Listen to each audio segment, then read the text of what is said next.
In the world that we live in today, there is a lot of bias on action.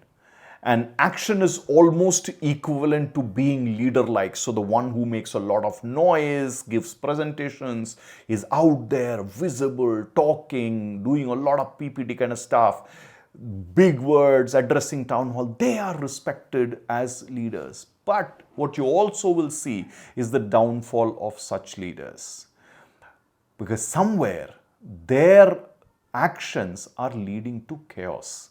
And that chaos not only hits them, but their work, the organization at some point in time. A leader's virtue is calmness. Remember, calmness is power.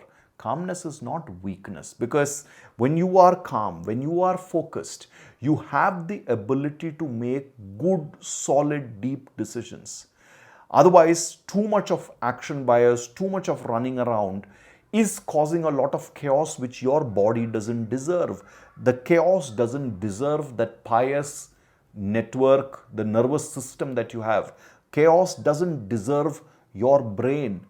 It is eating up your brain. If you're constantly task positive, if you're constantly focused on action, if constantly your mind's task positive network is in action, it's going to create a lot of mental fatigue, burnout, etc., and you are going to make mistakes. As a leader, it's important to create periods of calm for yourself, which means what? You need to recharge, you need to unwind, you need to slow down your brain, you need to focus, you need to think, you need to read, you need to write. If you are not doing these things as a leader, you're going to lose a lot of power. And why? Because you are not progressing, you are regressing. Too much of load on the task positive network, too much of running around, too much of action bias. You're constantly giving your body confusing signals. There is no growth oriented work that you're doing. Reflections are very important. Standing back, sitting back and taking feedback, taking a stock check. All of these are very important things for you to learn. Other than, like I said, reading, writing, attending programs, having change, working on your habits, these things are very important. So chaos is not the way to go.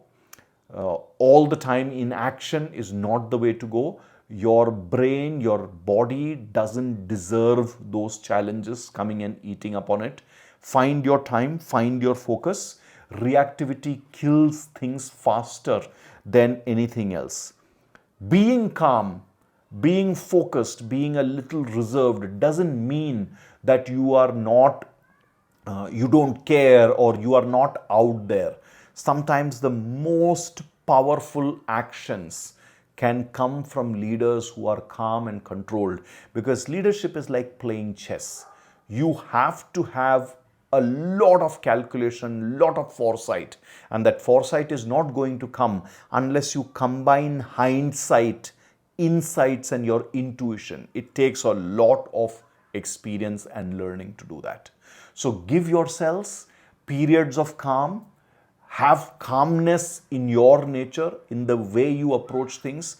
Don't give in to all this foolhardy monkey business that the modern workplace and modern life trains us to do, constantly being on devices, immediately responding to emails, immediately responding to calls, reacting to things, quickly giving feedback. No, don't do that. Have a structure. Remember, your calendar shows your value systems. If you are not planning your time, if you don't have clear time structures to do various things which are important for you as a leader, you will never come across as a planned, still, serene, mature leader. That's what you need to be. Cut out the chaos in your life. Loudest person is not the best leader. It is wisdom that makes a good leader. It is stillness that makes a good leader.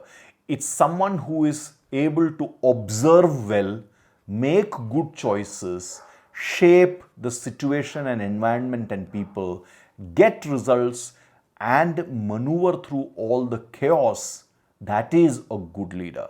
So observe, choose, shape, and maneuver appropriately. But for all of that, you cannot be creating chaos.